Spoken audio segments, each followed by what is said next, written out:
আল্লামা দিলওয়ার হোসেন সাইদি সাহেব মারা গেছে, আল্লাহ তাকে বেহেশত নসিব করুক।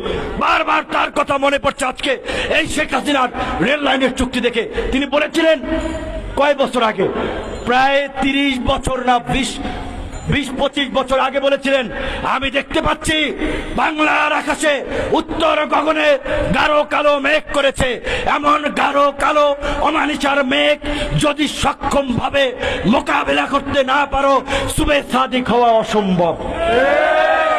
তিনি আল্লাহওয়ালা ব্যক্তি ছিলেন, আল্লাহর ওলি ছিলেন, তাই তারা দূরদর্শিতার জায়গা থেকে দেখতে পাচ্ছিলেন ভারত বাংলাদেশকে গ্রাস করার জন্য সব ধরনের প্রস্তুতি নিয়েছে।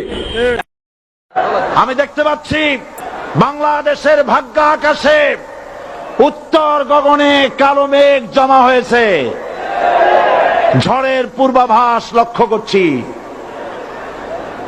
যদি মোকাবেলা করতে